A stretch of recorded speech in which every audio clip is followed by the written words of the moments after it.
안녕하세요. 홀로 아들을 키워 이제 막 장가까지 보낸 60대 여자입니다. 제 아들은 변호사이고 며느리는 초등학교 선생님이에요. 이 이야기까지만 들으면 다들 부러워할 만했죠. 그런데 믿으실지 모르겠지만 제 인생은 막장 드라마보다 더한 막장의 연속이었습니다. 언제나 달콤하게 시작해서 끝은 매섭기 짝이 없었죠. 먼저 제 며느리와의 만남은 처음부터 좀 특별했습니다. 제가 일하던 식당에 혼자 웬 여자 손님이 들어왔는데 주문도 안 하고 제 얼굴을 빤히 바라보다가 제가 말을 걸자 갑자기 급하게 일어나서는 다음에 다시 오겠다고 돌아가더라고요. 아주 잠깐 마주친 것이긴 했지만 아가씨 얼굴이 워낙 하얗고 예쁘장하게 생겨서 저는 오랫도록 기억에 남았습니다.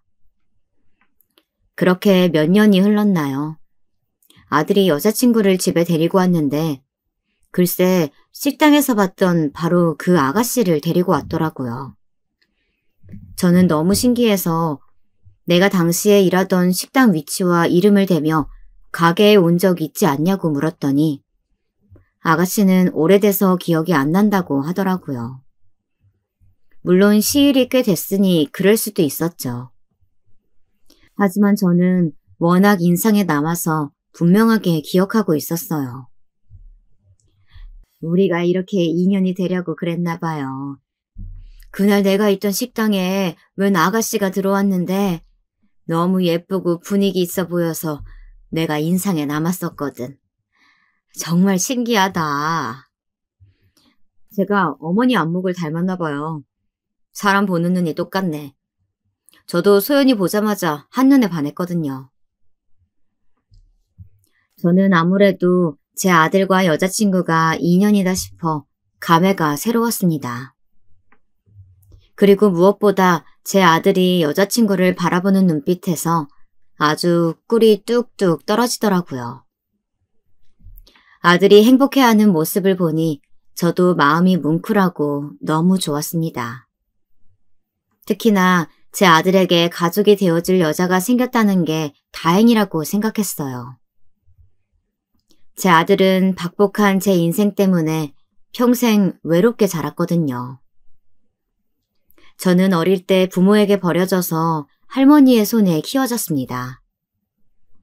그마저도 제가 15살이 되던 해에 할머니께서 돌아가시는 바람에 혼자가 되었죠. 저는 어릴 때부터 워낙 사랑이 고프고 가족품이 그리웠던 탓인지 어릴 때부터 한 동네에서 오빠 동생 하며 지냈던 남자와 20살이 되자마자 결혼식도 올리지 못하고 함께 살림부터 차리고 살았습니다. 그때 아들이 생겼죠. 아이 아빠도 어릴 때 부모님이 돌아가셔서 고모손에 자란 사람이었어요. 그래서 저희 둘은 가진 게 없어도 새 가정을 꾸리고 성실히 살다 보면 자연스레 돈도 따라오고 화목하게 살 수 있을 거라고 기대했어요. 그런데 부모 복이 없는 년은 남편 복도 없는 것인지 아이 아빠가 아이 100일도 되기 전에 사고로 죽어버렸어요. 아이도 생겼으니 공장보다는 좀 더 일당을 많이 준다는 아파트 공사장으로 일을 하러 나갔는데 나간 지 한 달도 되지 않아 사고가 나버렸죠. 이상하게도 제게는 그때의 기억이 거의 없어요. 작디 작은 아들을 품에 안고 하루 종일 방에 처박혀서 울기만 했던 기억 말고는 모든 기억이 다 흐릿했죠. 그때 제 나이가 고작 23이었으니까요. 제가 정신이 나가서 울고만 있었는데 품에 안겨있던 아기가 입을 오물거리며 젖을 찾더군요. 그러고 보니 몇 시간을 아이 젖도 안 물리고 기저귀도 갈아주지 않고 있었던 거예요. 그런데도 아이는 한 번도 울지 않고 얌전히 제 품에 안겨 있었어요. 그 순간 정신이 번쩍 들더군요.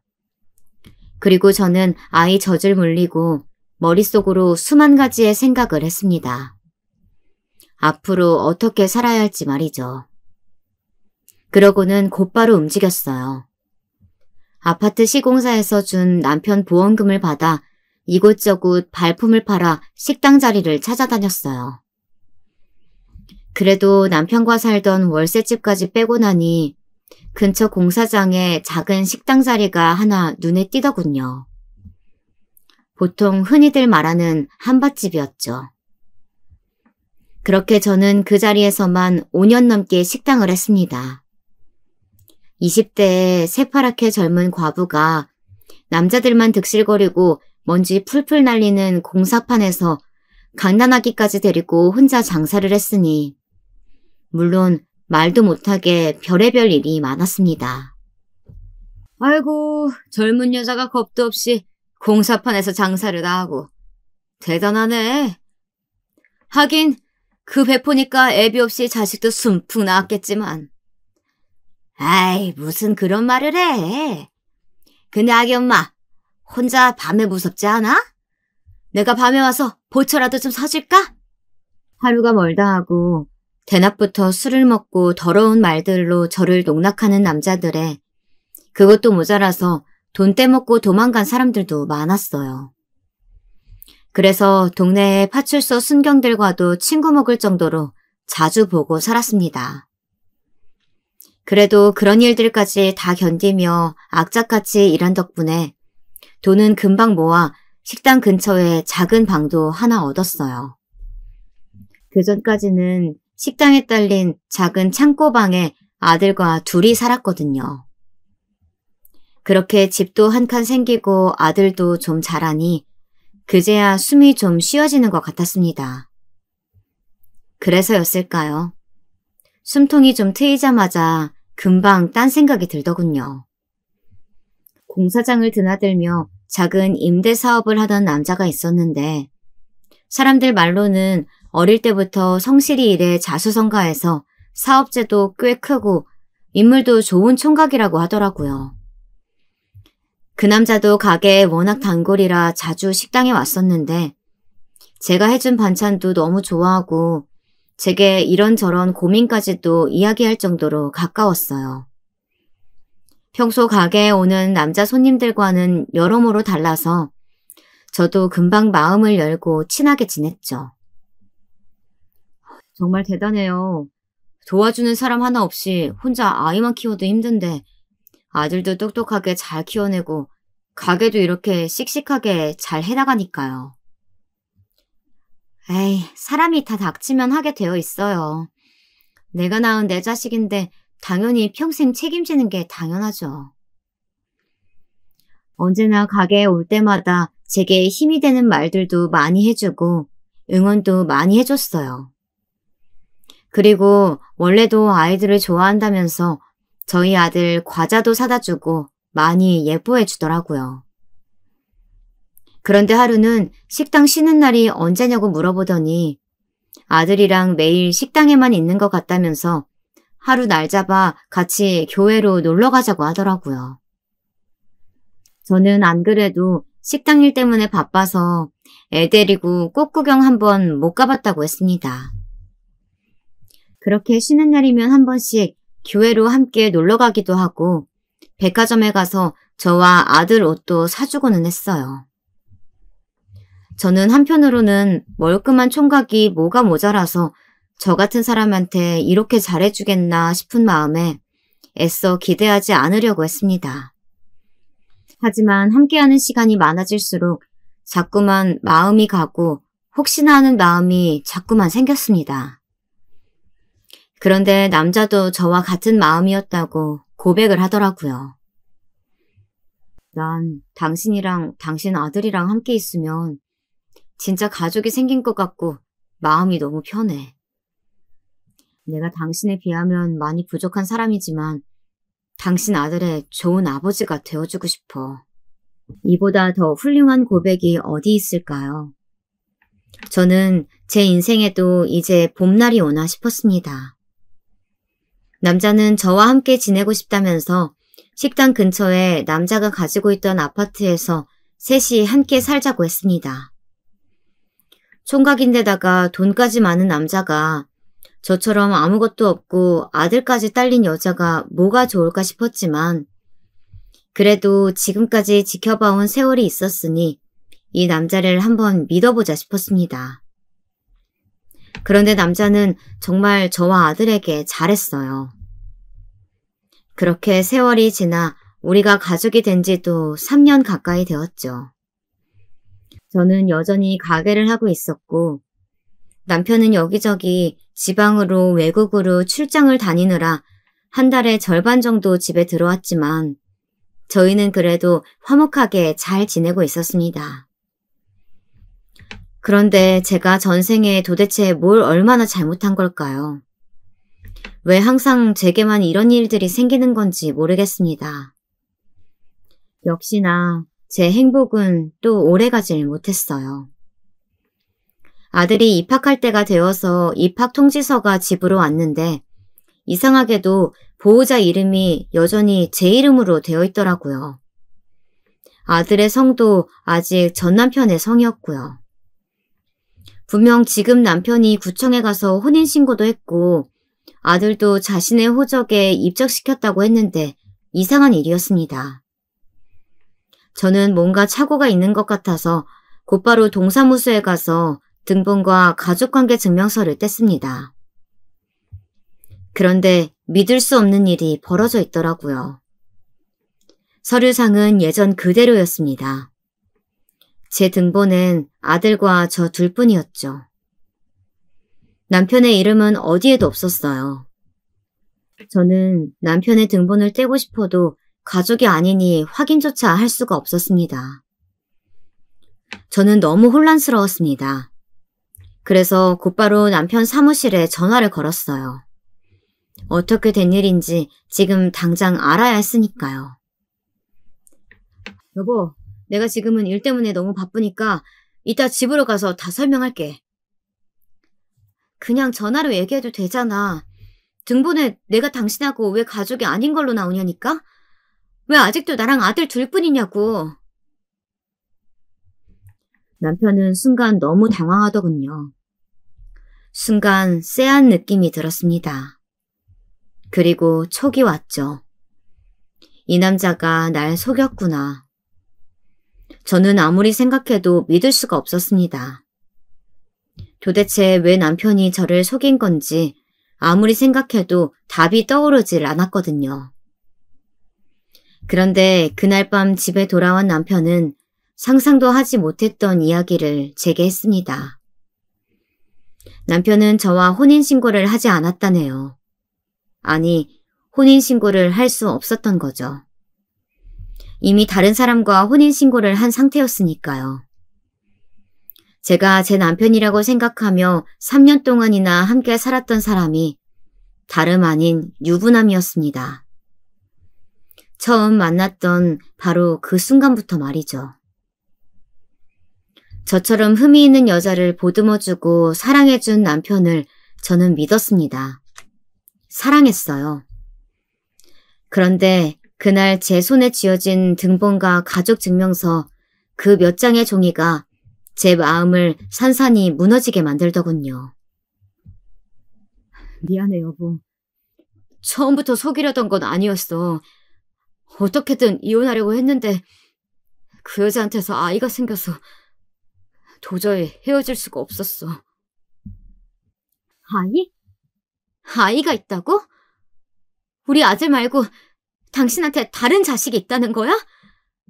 어떻게 버젓이 자식까지 두고 이런 짓을 할 수가 있어? 세상에 어떻게 이런 일이 있을 수 있을까요? 남편은 심지어 제게 고아라고 말했는데 알고 보니 멀쩡히 부모님이 살아계셨고 부모님이 정해준 여자와 저를 만나기 1년 전에 정략결혼을 했다네요. 결혼하고도 아내와의 정이 생기질 않았고 심지어 아내가 우울증까지 심해져 매일매일 외롭게 버티며 살던 중 저를 만났다네요. 제가 해준 밥, 그리고 제 말 한마디 한마디가 모두 다 자신에게 위로가 되었대요. 그래서 결혼은 그 여자와 했어도 사랑한 건 저랍니다. 저는 더는 남편의 말을 들어줄 수 없었어요. 완전 개소리였으니까요. 말도 안 돼. 분명 당신 거래처 사람들도 다 당신 총각이라고 했어. 혼자 자수성가했다고 얼마나 칭찬했는데. 어쩔 수 없었어. 장인어른, 그러니까 그 여자 아버지가 여기 아파트 시공사 대표야. 자기 사위가 임대사업까지 한다고 하면 현장에서 반발도 많고 일하는데 불편할 수도 있다고 내가 사위인 걸 아무한테도 얘기 안 한 거야. 그래서 그냥 총각이라고 말한 거고. 그러니까 아예 작정하고 날 속인 거네? 작정하고 그럴 생각은 절대 아니었어. 어떻게든 이혼하려고 했어. 그런데 갑자기 아이가 생겨서 장인어른이 알면 아마 나 죽이려고 하실 거야. 아이는? 몇 살이야? 아들이야? 딸이 하나 있어. 이제 2살. 그런데 당신도 알잖아. 내가 우리 아들을 얼마나 사랑하는지. 내가 어떻게든 하루빨리 정리할게. 그러니까 조금만 기다려줘.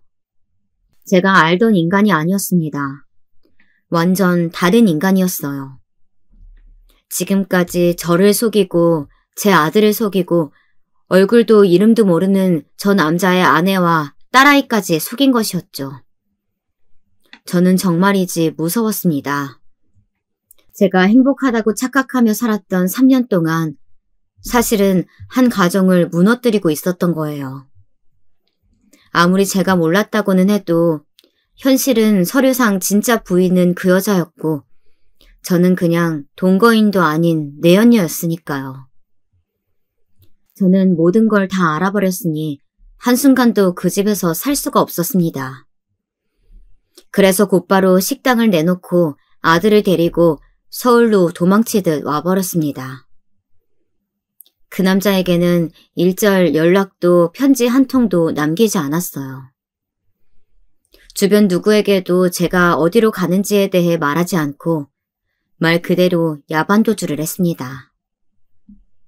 제 아들을 위해서라도 다시는 엮여서는 안 된다고 생각했으니까요.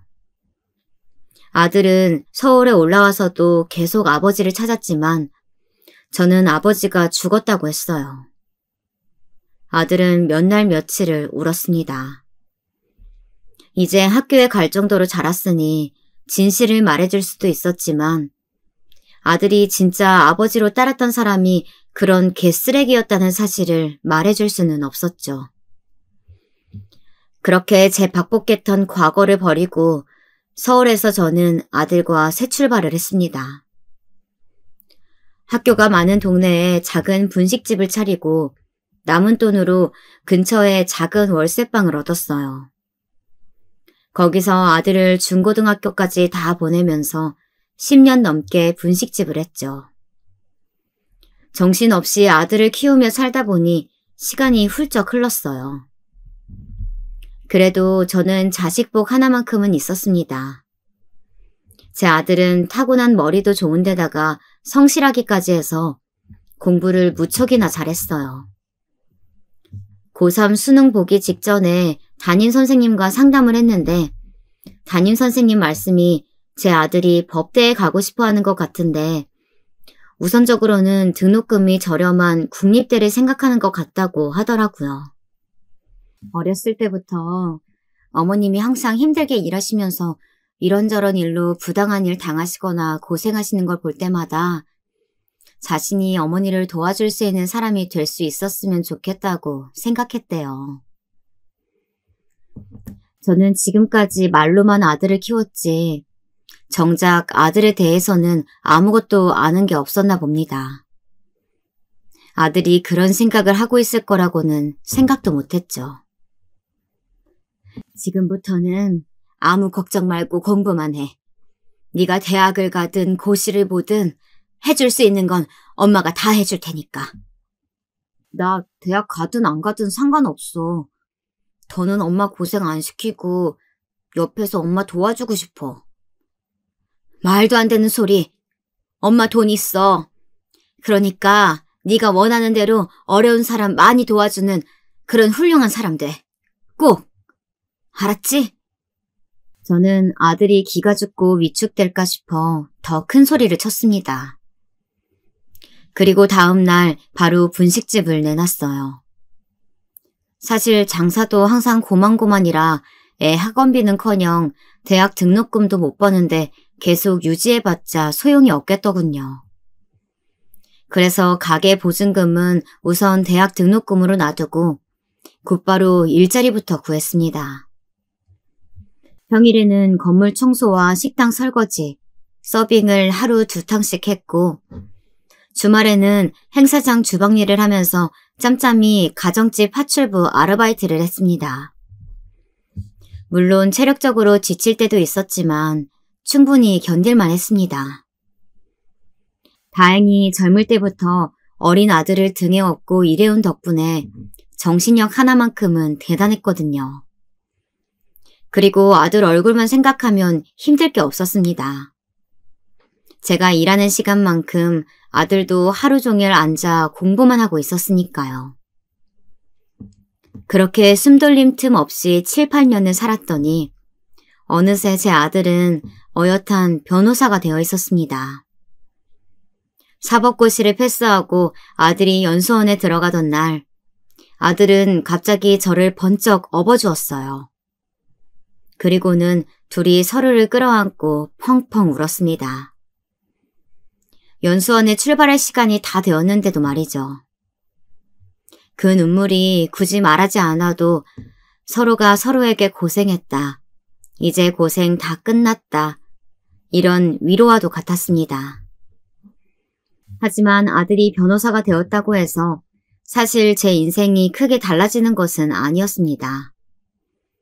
아들을 내보내며 지금까지 모아놓은 돈 전부를 아들 원룸 전세금으로 다 주고 나니 제게는 아들과 살던 작은 임대 아파트 하나가 전부였어요. 지금부터는 저 혼자 어떻게 살아가야 할지 생각해야 했습니다. 남들은 아들이 변호사이니 제가 앞으로 대단한 호강이라도 하는 줄 아는 것 같았지만 사실 요즘 세상이 어디 그럴 수 있나요? 엄이라고 든든하게 도와줄 수도 없으니 아들도 앞으로 장가가려면 부지런히 일을 해 돈을 모아야 할 텐데 저까지 짐이 될 수는 없었죠. 그래서 저는 환갑을 넘기고도 청소일과 파출부 일을 계속했어요. 아들은 언제나 그런 제 걱정뿐이었죠. 평생 하던 일이라 힘들지도 않아. 그러니까 넌 내 걱정 말고 빨리 돈 모아서 집부터 사. 요즘 아무리 직업이 좋아도 집 없으면 여자들이 시집 안 오려고 한대. 아직 여자친구도 없는데 무슨 결혼이요. 그리고 저는 돈보다 제 도움이 필요한 사람들을 위해서 선한 영향력을 만들어내는 변호사가 되고 싶어요. 그래, 우리 아들 원하는 대로 그런 좋은 변호사 돼. 아무튼 우리 아들이 제일 멋지다니까. 제 아들이라서가 아니라 참 성품이 따뜻한 아이였어요. 참 잘 키웠다 싶었습니다. 그렇게 시간이 흘렀고 어느새 아들도 제법 변호사 태가 나더군요. 한 번씩 제 통장에 용돈도 두둑히 넣어주고 맛있는 식당에도 가서 비싼 밥도 사줄 정도로 말이죠.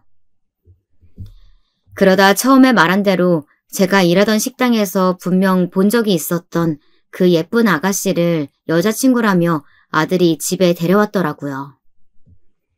처음 봤을 때부터 이상하게 정이 가고 마음이 갔습니다. 거기다 무엇보다 중요한 건 제 아들이 너무 좋아하는 게 다 보였어요. 임자를 만났다 싶었습니다. 저는 자연스레 부모님에 대해 물었습니다. 그런데 아들 여자친구는 조금 머뭇거리더라고요. 그래서 저는 무슨 사연인지는 몰라도 편하게 이야기하라고 했습니다. 사실 제 아들도 아버지 없이 제가 혼자 길렀고 저도 어릴 때부터 부모 없이 할머니 손에 자라 언제나 어른들이 부모님에 대해서 묻는 질문에 머뭇거리곤 했었으니까요. 소연이는 부모님이 어릴 때 헤어지시고 어머님이 일찍 돌아가셔서 계속 외가댁에서 자랐대요. 아이고, 그랬구나. 할머니, 할아버지가 대단하시네. 이렇게 예쁘고 바르게 키워주시고. 소연이의 부모님은 소연이가 아주 어릴 때 이혼을 하셔서 어머니와 함께 외가댁에 들어가 살았답니다. 외할아버지께서 지방에서 꽤 큰 사업체를 운영하셔서 그래도 어머니와 소연이를 걷어주실 수 있을 정도가 되셨다네요. 그런데 이혼 이후 어머니께서 급격히 건강이 나빠지셨고 얼마 뒤 돌아가셨다더군요. 저는 소연이도 우리 아들만큼이나 어린 나이에 마음고생을 많이 했겠다 싶어 안쓰러웠습니다. 둘 다 형제도 없고 어릴 때부터 많이 외로웠을 테니 저는 앞으로 서로 아껴주며 잘 살라고 했습니다. 그런데 아들이 수연이네 집에 인사를 다녀와서도 결혼 얘기가 없길래 제가 무슨 일이 있냐고 물었더니 아들은 별일 아니라면서 둘 다 일이 바빠서 좀 정리되면 날짜를 잡기로 했다고 하더라고요. 그런데 제가 보기엔 아무래도 소연이네 집에서 결혼을 반대하시나 싶었어요. 아들 얼굴이 영 좋지 않았거든요. 물론 아들은 항상 일이 바빠서라고 했지만 제가 제 아들인데 모를 리 없었죠. 그래도 아들과 소연이의 사이는 여전히 좋은 것 같았습니다. 바쁜 와중에도 자주 데이트도 하고 여행도 다니는 것 같더라고요. 그러다 얼마 지나지 않아 결혼 허락을 받았는지 상견례 날짜가 잡혔다고 하더군요. 저는 아무래도 제가 해줄 수 있는 게 많지 않아 사실 부담은 있었습니다. 그런데 상견례 자리에서 소연이 외조부의 말씀에 더 주눅이 들었죠. 변호사라길래 기대 좀 했는데 요즘은 귀한 개천에서 용난 케이스더군요. 어머님이 아들 뒷바라지 하느라 아주 고생이 많았겠어요. 지방에서 꽤 잘나가는 분이라는 얘기는 들었지만 말 하나하나에 다 뼈가 박혀있는 것 같았습니다. 아주 제 마음을 콕콕 쑤시더군요.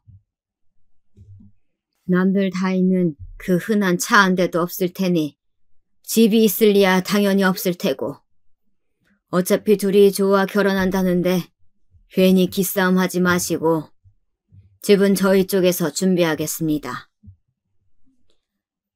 아닙니다.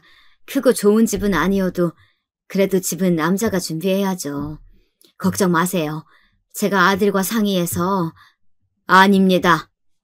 저한테는 하나밖에 없는 아주 귀한 소녀예요.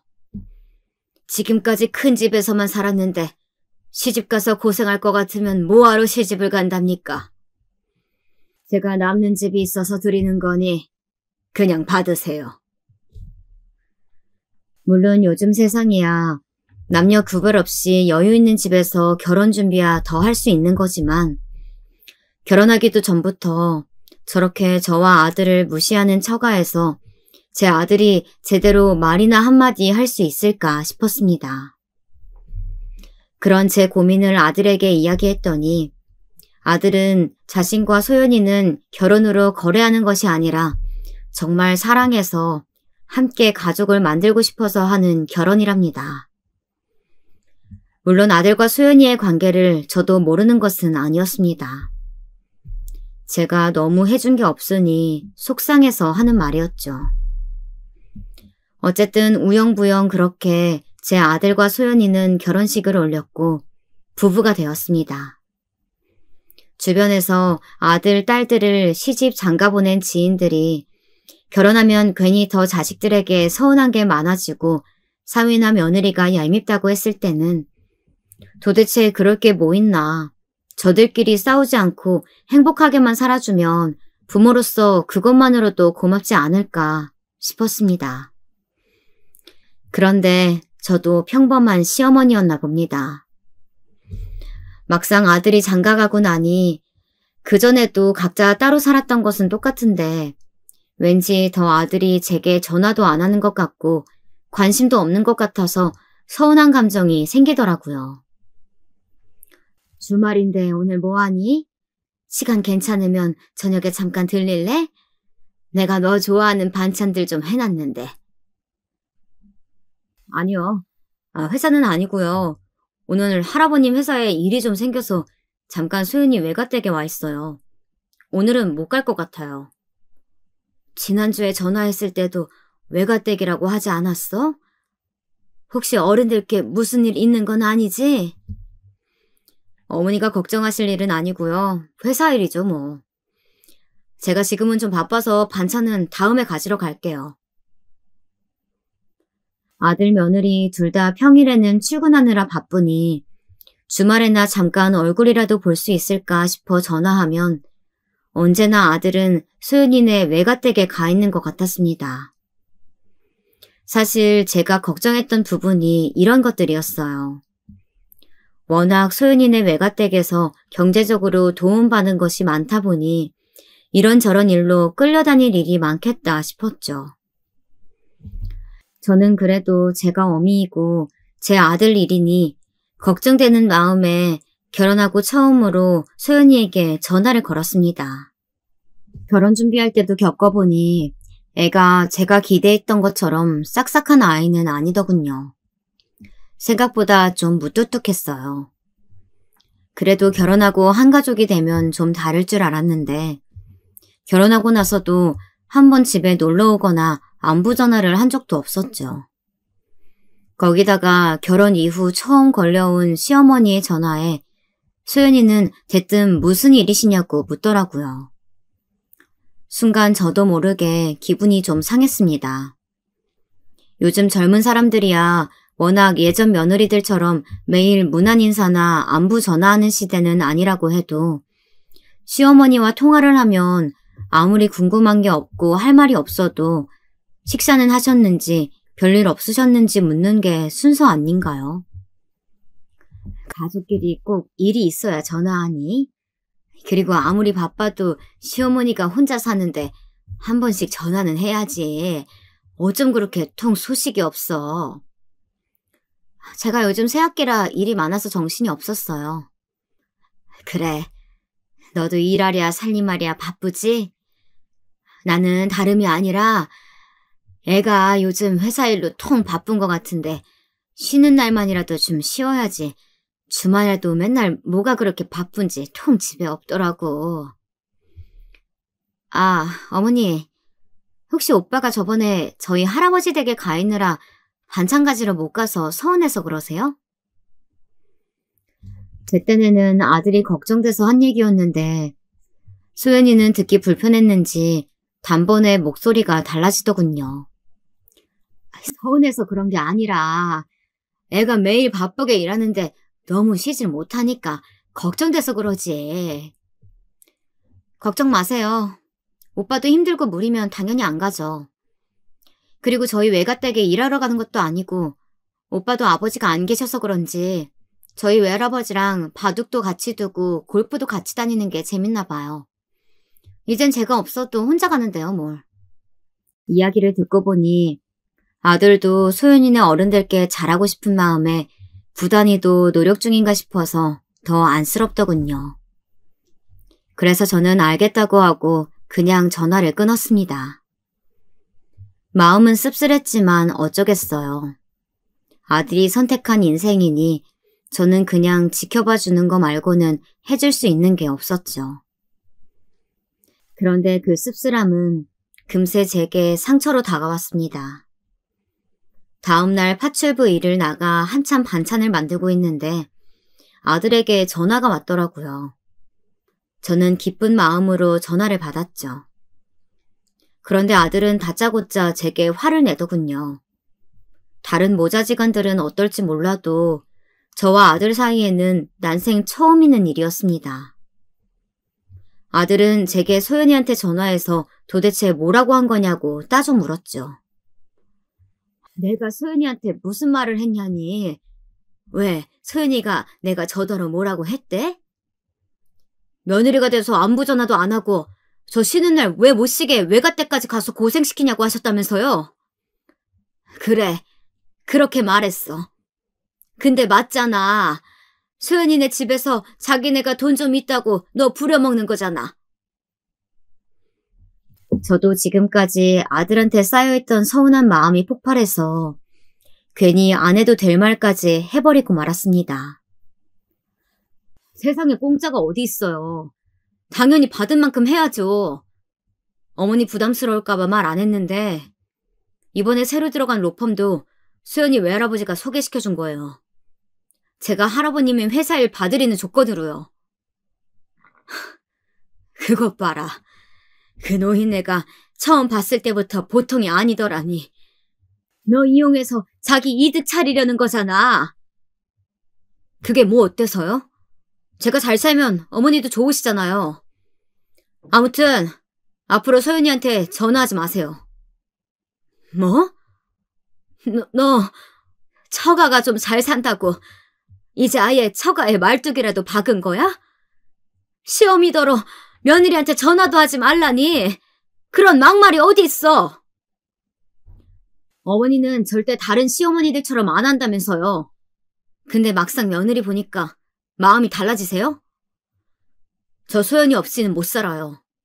그러니까 해준 것도 없이 괜히 시어머니 흉내 내지 마세요.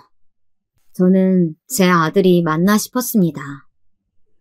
제 아들이 제게 저런 말을 했을 리 없었으니까요. 저는 도저히 믿어지지 않아서 남의 집 주방에서 겉절이를 담그다 말고 눈물을 펑펑 쏟았습니다. 원래 요즘 아들들은 장가가면 며느리한테 아들 뺏기는 거라더니 그 말이 딱 맞았습니다. 역시나 저도 제 아들을 며느리에게 뺏긴 게 확실하더군요. 그러다 결혼하고 첫 명절을 앞두고 며느리가 웬일로 제게 전화를 했길래 무슨 일인가 했더니 친정 어머니 제사가 있어서 자기들은 외가댁에 먼저 들려야 한다고 하더군요. 물론 전에 있었던 일도 있었으니 저도 서운한 마음이야 있었지만 그래도 소연이 외가 어르신들을 생각하면 자식 먼저 보낸 부모로서 딸 제사를 직접 지내시는 게 얼마나 속상하실까 싶기도 하더군요. 그래서 며느리에게 그렇게 하라고 했습니다. 그래도 어쨌든 우리 집도 남편 제사가 있으니 명절 당일 아침에는 오라고 일렀죠. 그런데 소연이는 분명 알겠다고 해놓고서는 명절날 점심때가 될 때까지 연락도 없이 오지도 않더군요. 외가댁에 있는 걸 뻔히 아는데 전화는 하지도 못하겠고 저는 마음만 급했어요. 결국 아들과 며느리는 그날 저녁때가 다 지나서야 집에 왔더군요. 아들은 외할머니께서 너무 우셔서 그냥 오기가 힘들었다고 그래서 저녁까지 먹고 왔다고 죄송하다고는 했지만 이미 마음에 생긴 원망은 쉽게 가라앉지 않았습니다. 아무리 그래도 시댁 제사에 반나절이나 늦게 오는 며느리가 어디 있니? 너희 아버지는 배만 검다 그냥 가셨겠다. 어머니, 우리가 놀다 온 것도 아니고 친정 제사 때문에 그런 건데 좀 이해 좀 해주세요. 수연이도 마음 좋지 않은데 여기까지 왔잖아요. 아들은 이 상황에서도 제 마누라 편만 들더군요. 오늘 같은 날 돌아가신 어머니가 생각나서 얼마나 속상하겠냐고요. 저는 기가 차서 말이 나오질 않았습니다. 제 아들도 장가가더니 다른 사람들과 다를 게 없었어요. 아들 눈에는 제 마누라만 안쓰럽지 그 어린 나이에 과부가 되어서 평생 자식만 바라보고 키우느라 이렇게 늙어버린 어머니는 안쓰럽지 않은 것 같았죠. 그리고 더 화가 났던 건 바로 며느리였습니다. 늦어서 죄송하다는 말 한마디를 안 하더라고요. 더 이상 말해봐야 무슨 소용이 있겠습니까? 그래서 저는 늦었으니 빨리 제사나 치르자고 했죠. 제사를 준비하는 동안도 며느리는 힘이라고는 없이 흐물거리며 돌아다니길래 설거지도 제가 할 테니 들어가 쉬라고 했습니다. 아주 상전이 따로 없었죠. 잠시 뒤 설거지를 하고 나와보니 아들은 이미 피곤하다며 방에 들어가서 자더라고요. 저는 오랜만에 왔는데 조금 이야기라도 하다가 들어가지 싶었지만 자식 눈치가 보여서 말을 못하겠더라고요. 제 아무리 얼굴도 기억나지 않는 아버지라고 해도 제게는 그 어린 나이에 잃은 남편인데 아들이 좀 위로라도 해주면 좋겠다 싶었습니다.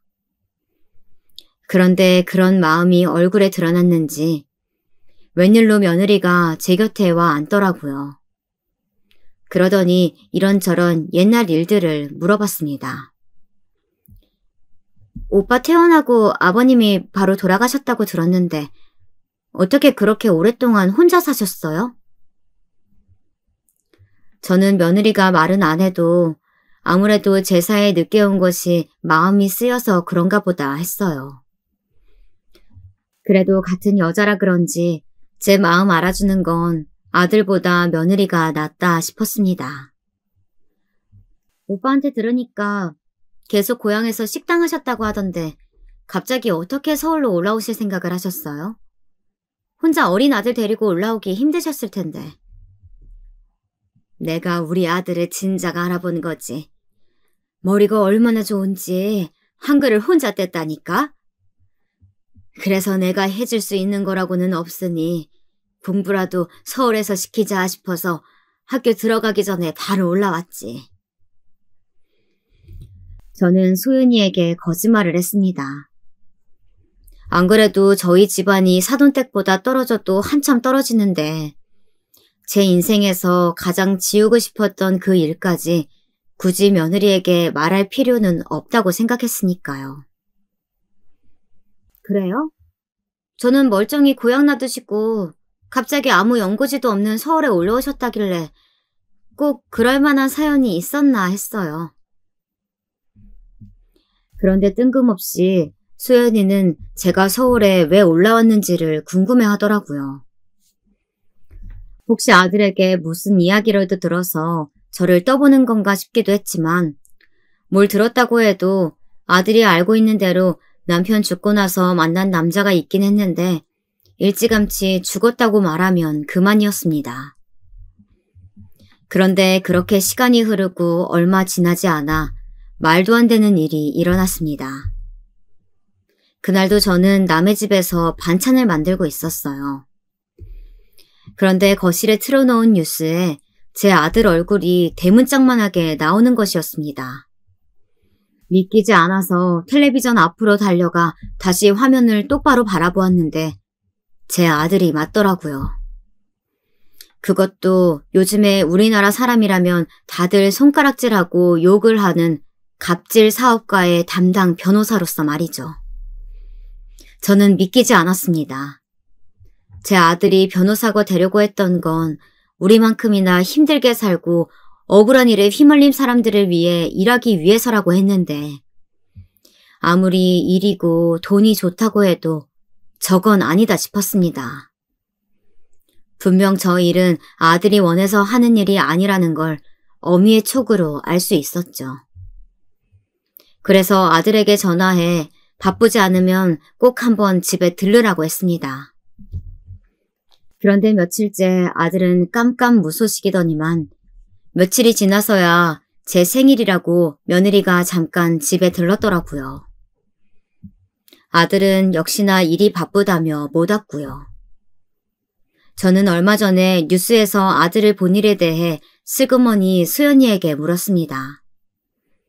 아들 일이니 며느리도 잘 모를 수야 있지만 그래도 걱정이 돼서 가만히 있을 수가 없더라고요.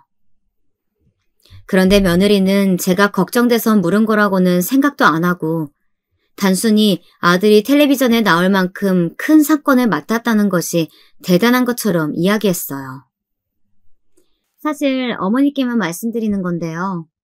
그거 저희 할아버지께서 오빠한테 맡긴 일이에요. 그 대표랑 할아버지가 친하시거든요. 아무리 변호사라는 직업이 돈 되는 일이면 뭐든지 하는 직업이라고 해도 제 아들은 분명 그런 변호사가 아니었습니다. 적어도 제가 아는 아들은 말이죠. 뭐? 그게 무슨 소리야? 그런 되먹지 못한 인간을 변호하는 일에 내 아들을 소개했단 말이니? 되먹지 못한 인간이면 어때요? 이번에 걸린 수임료가 얼마인지 아세요? 역대 최고예요. 일도 오빠 몸값이 얼마나 뛰었는데요. 너 지금 그걸 말이라고 하니? 네가 아주 돈독이 올라서 내 아들을 망치려고 작정을 했구나. 저는 도저히 참아줄 수가 없었습니다. 저는 지금까지 며느리에게 쌓여있던 울분들까지 몽땅 다 토해냈어요. 그러자 며느리는 그런 제가 어이가 없다던 듯 코웃음을 쳤습니다. 아, 어머니는 지금까지 아들 안 망치려고 그렇게 항상 양심적으로 사셨어요? 뭐야? 너 지금 그게 시어머니한테 할 소리니? 제가 사실은 지금까지 참고 말 안 했는데요. 아들이 변호사인데 굳이 남의 집 파출부까지 하시는 거, 그거 오히려 아들 욕먹이는 거예요. 오빠가 얼마나 창피하는 줄 아세요? 며느리는 제 할 말만 다 해놓고는 그만 가보겠다며 자리를 박차고 일어나더니 생일 선물로 샀다고 외투가 담긴 백화점 쇼핑백을 던져놓고 가버렸습니다. 정말이지 제 팔자는 왜 이 모양인지 모르겠습니다. 전생에 나라를 팔아먹기라도 했는지 복이란 복은 모두 다 씨가 말랐네요. 그렇게 며느리가 가버린 이후 며칠 뒤 아들이 집으로 찾아왔습니다. 저는 또 무슨 말을 하려고 왔나 싶어 긴장되더라고요. 분명 며칠 전 며느리랑 저랑 있었던 일 때문에 왔을 텐데 말이죠. 저는 이미 상처받을 준비를 하고 있었습니다. 그런데 아들의 반응은 제가 생각한 것보다 훨씬 더 충격적이었어요. 다짜고짜 두꺼운 봉투를 하나 건네더군요. 저는 이게 뭐냐고 물었어요. 돈이에요. 이 정도면 이 근처에 작은 가게 하나는 하실 수 있을 거예요. 어머니 예전에 학교 앞에서 분식집 하실 때 좋으셨다면서요. 한번 알아보세요. 아이고 됐어. 엄마도 돈 버는데 무슨 돈을 주고 그래. 너 써. 이거 그냥 돈 아니고 위자료 같은 거예요. 그러니까 그냥 받으세요. 그리고 이제 다신 어머니 찾아오지 않을 거예요. 뭐 위자료? 너 지금 엄마한테 무슨 소리를 하는 거야? 설마 며느리한테 잔소리 좀 했다고 지금 이러는 거야? 아들은 다짜고짜 다신 저를 보러 오지 않겠다네요. 그러니까 아예 저와 인연을 끊겠다는 얘기였죠. 아무리 며느리가 뭐라고 했어도 우리 모자가 어디 보통 모자 사이입니까? 아들이 결혼하기 직전까지 이 세상에 아들과 저 단 둘뿐이었는데 어쩜 결혼하자마자 저렇게 180도 변해서는 저런 소리를 할 수 있는 건지 기가 찼습니다.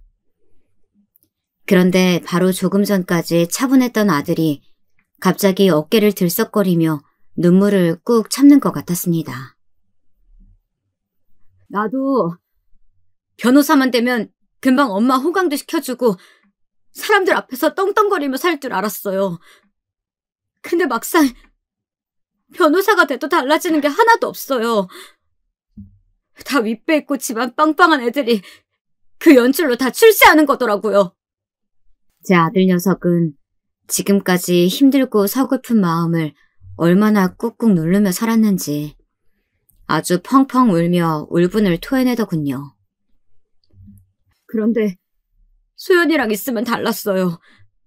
만나는 사람들도 달라지고 사는 환경도 달라지고 저도 안 변할 줄 알았는데 막상 새로운 것들을 알고 나니까 다시 예전으로 돌아가고 싶지 않아요.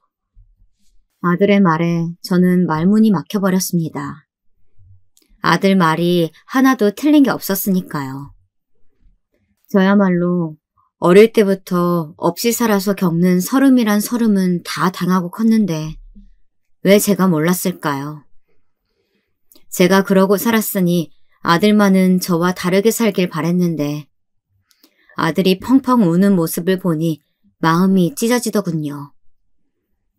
저는 아들을 달래서 택시를 태워 집에 보냈습니다. 그리고 그날 밤 아주 오랜만에 저 혼자 술을 마셨어요. 술이 아주 썼어요. 제 마음만큼이나요. 그리고 창밖을 보며 넋두리를 했죠. 여보, 결국은 내가 벌을 이렇게 받나 봐요.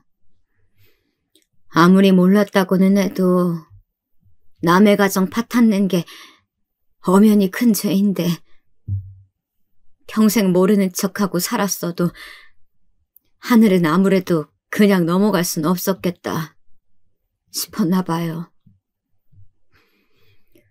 결국은 제게서 제일 소중한 아들을 뺏어가네요. 평생 모르는 척하면 잊힐 줄 알았습니다. 지난 제 60년이 넘는 인생을 돌이켜보니 참으로 박복하고 허접했지만 그래도 열심히도 살았다 싶었습니다. 거기다 두 남자에게 사랑도 받아봤고 한 남자에게 버림도 받아보았으니 이만하면 됐다, 후회 없는 인생을 살았다 싶었습니다. 그래서 이제는 좀 쉬고 싶었어요. 아무것도 하지 않고 아무것도 바라지 않고 오로지 저만 생각하기로 했어요. 그렇게 태어나 처음으로 아들에게 쓴 편지를 식탁 위에 고이 접어놓고 저는 핸드폰, 지갑 모두 다 두고 맨몸으로 집을 나섰습니다. 그리고 하염없이 걸었어요. 이 고다단 세상에 마침표를 찍을 만한 가장 좋은 장소가 나타나면 딱 그 자리에서 제 인생을 마무리하기로 했죠. 그렇게 아무 생각 없이 바람을 맞으며 걷다 보니 어느새 차들이 쌩쌩 달리는 다리 위까지 왔더군요. 하늘은 새까맣고 다리 아래는 고요했습니다. 지나가는 사람도 없었죠. 딱 여기다 싶었습니다. 천천히 다리 위로 올라갔어요. 그러자 바람이 세차게 제 몸을 흔들더군요. 얼마나 바람이 센지 이 바람과 함께 떨어진다면 무섭지도 외롭지도 않을 것 같았어요. 이대로 몸을 던지기만 하면 이 세상과 드디어 끝이었습니다.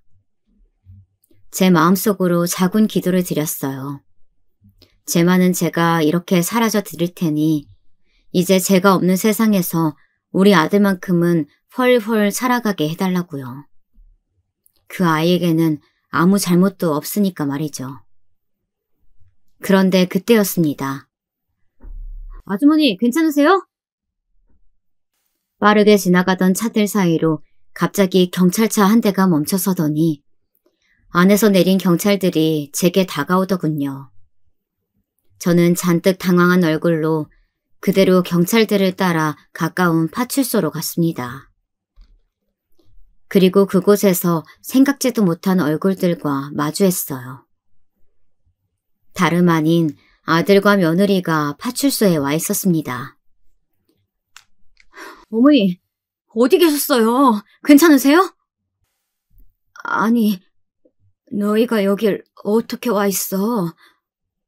아무리 그래도 어떻게 다리 위에서 몸을 던지실 생각을 해요? 어머니 없으면 저는 어떻게 살라고 그러셨어요? 알고 보니 아들도 제게 모진 말을 하고 돌아가서 내내 마음이 좋지 않았는지 제게 계속 전화를 걸었나 보더라고요. 그런데 제가 휴대폰도 다 집에 두고 왔으니 받질 않은 거죠.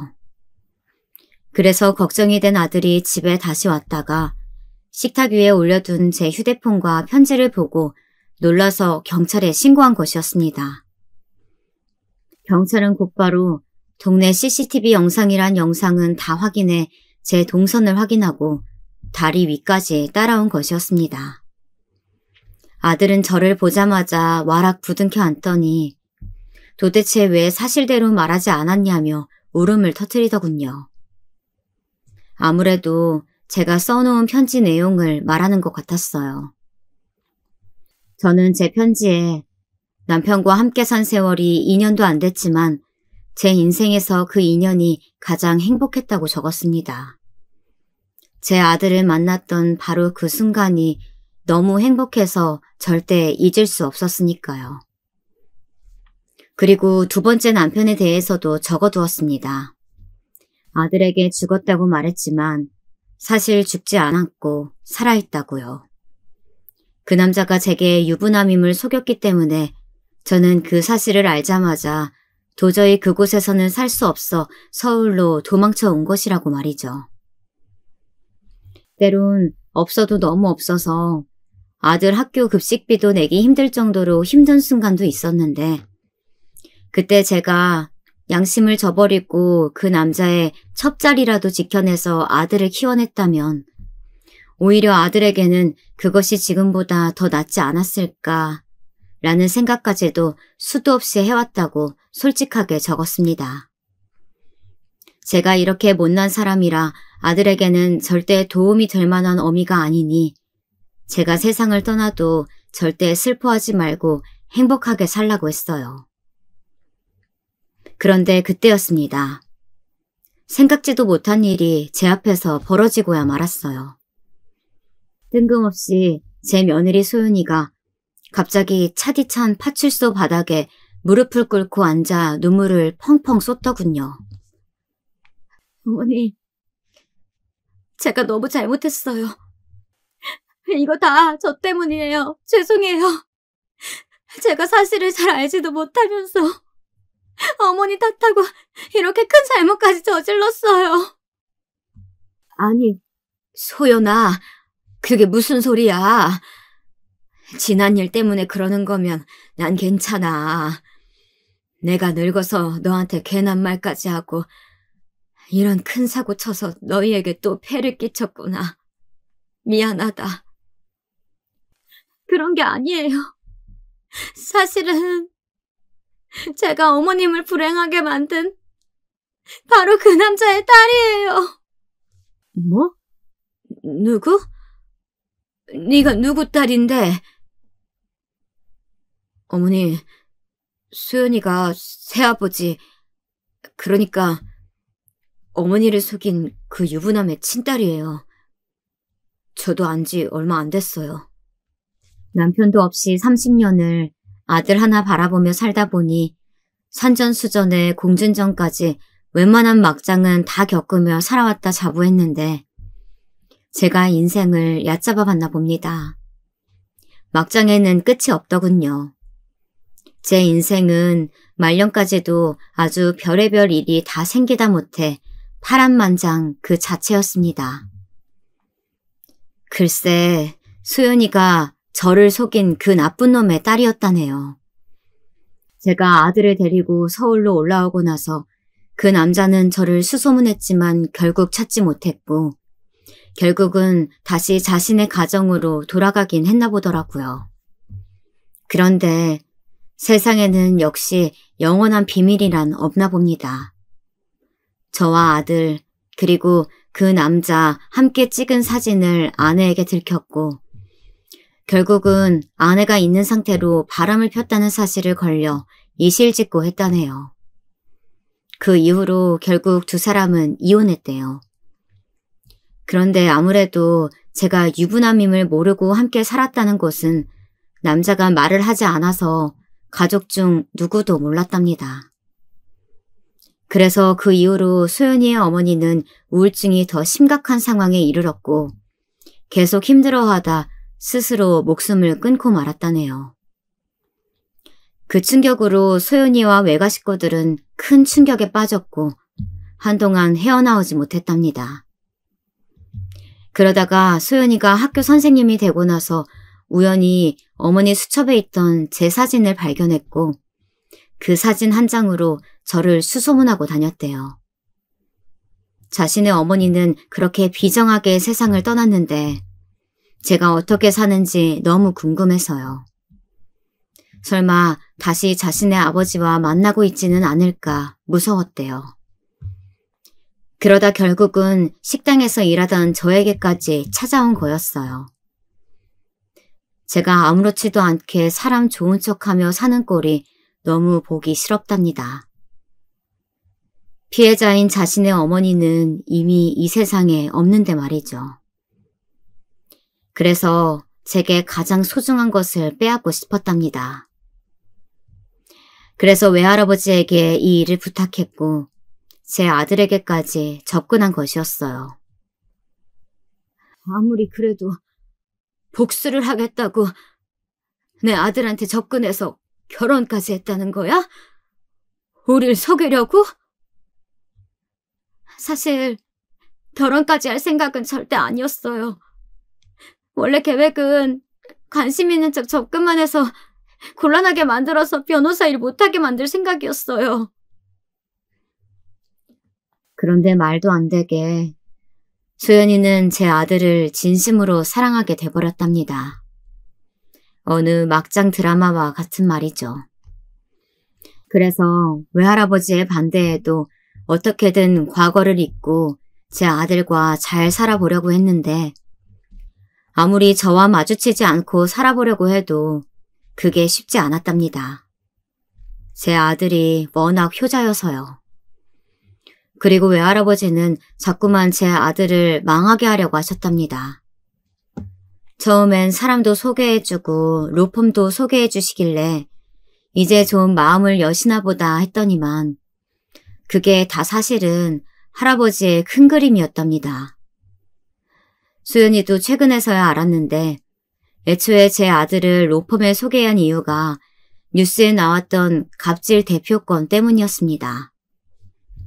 갑질 대표가 워낙 사고도 많이 치고 문제가 많은 사람이라 그 대표의 부모까지도 이미 손을 다 뗀 상태여서 사실 수임료도 건질 수 없었고 로펌 이미지에도 굉장히 안 좋은 사건이라 로펌 입장에서는 누군가가 책임지고 그 갑질 대표와 함께 나락으로 떨어져줄 변호사가 필요하던 차였답니다. 그래서 마침 할아버지께서 그 구실로 로펌 대표와 손을 잡고 그 갑질 대표 사건을 제 아들에게 맡겨 다 뒤집어 씌우고 망하게 할 생각이셨대요. 그런 상황까지 되어버리자 수연이도 이대로는 도저히 안 될 것 같아서 제 아들에게 자신이 알고 있던 모든 사실을 말했답니다.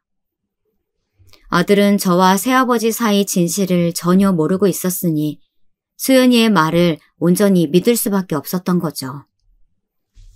그래서 아들은 저와 인연을 아예 끊으려고 했던 거였습니다. 제게 모진 말을 하고 돈봉투까지 주면서 말이에요. 그렇게 해서라도 소연이와의 사랑을 지키고 싶었고 자신이라도 평생을 소연이와 외가 식구들에게 사죄하는 마음으로 살다 보면 언젠가 어르신들도 이해해 주실 거라고 생각했다네요.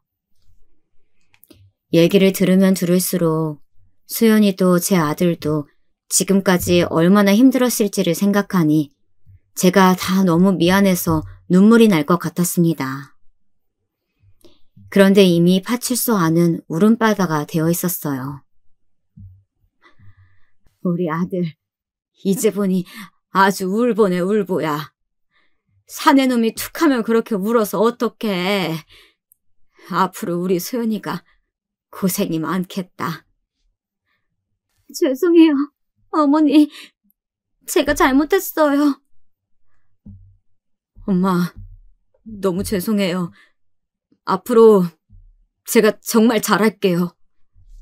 아들과 며느리가 제게 다가와 저를 꼭 안아주었습니다. 정말 지금까지의 제 인생은 너무나도 고단한 인생이었습니다. 그래도 돌고 돌아 결국엔 아들과 며느리 품에 안겼네요. 물론 하마터면 큰일을 치를 뻔했지만 이렇게라도 진실이 밝혀지고 모든 오해가 풀려서 다행이다 싶었습니다.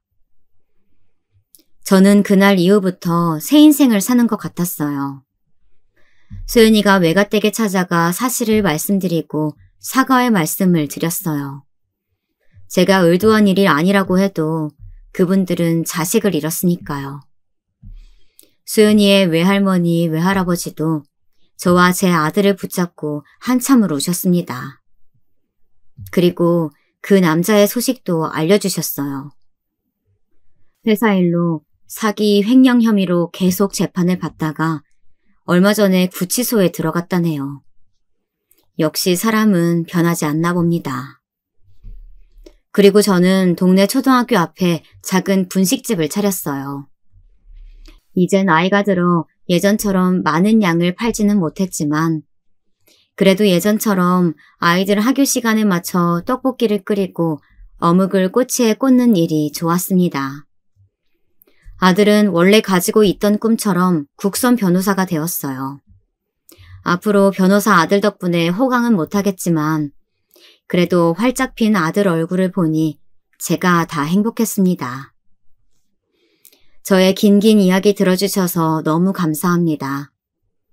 저는 이제서야 드디어 진짜 행복을 찾았습니다. 여러분도 고단한 삶 속에서 진짜 행복을 찾으시길 진심으로 바라겠습니다.